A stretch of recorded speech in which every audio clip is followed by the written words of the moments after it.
jotono khulumkha ani bumungha Mariam Tripura ani para Suknasori Novachandra para ang tini resabna basajak ani Rwchabmungni kokthai oha kaitor dagi khayano ang bwskango thangnai phaidi halai rwchabnai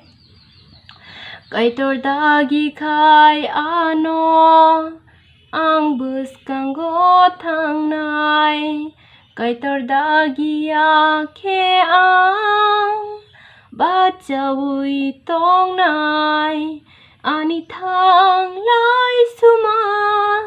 kaitor ni muchung matui ang thung o kaitor ano nung tui dul jadi o kaitor ano nung tui dul jadi kaitor dagi khai ano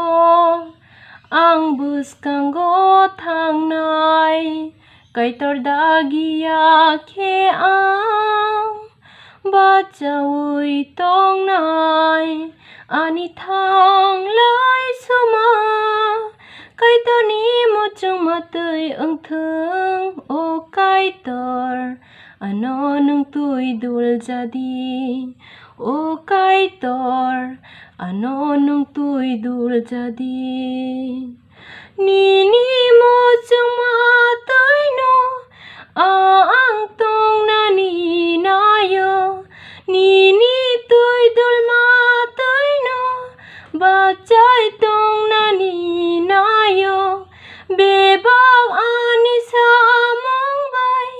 no ang lob jang na ong thung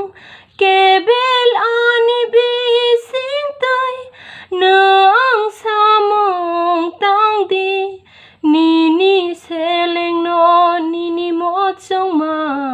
tui o kaitor ano nung tui dul jadi o kaitor ano nung tui dul jadi kaitor dagi khai ano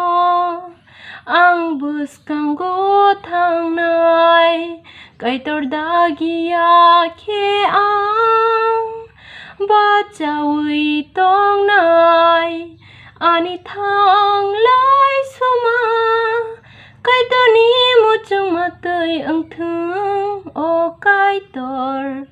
ano nung tui dul jadi o kaitor ano nung tui dul jadi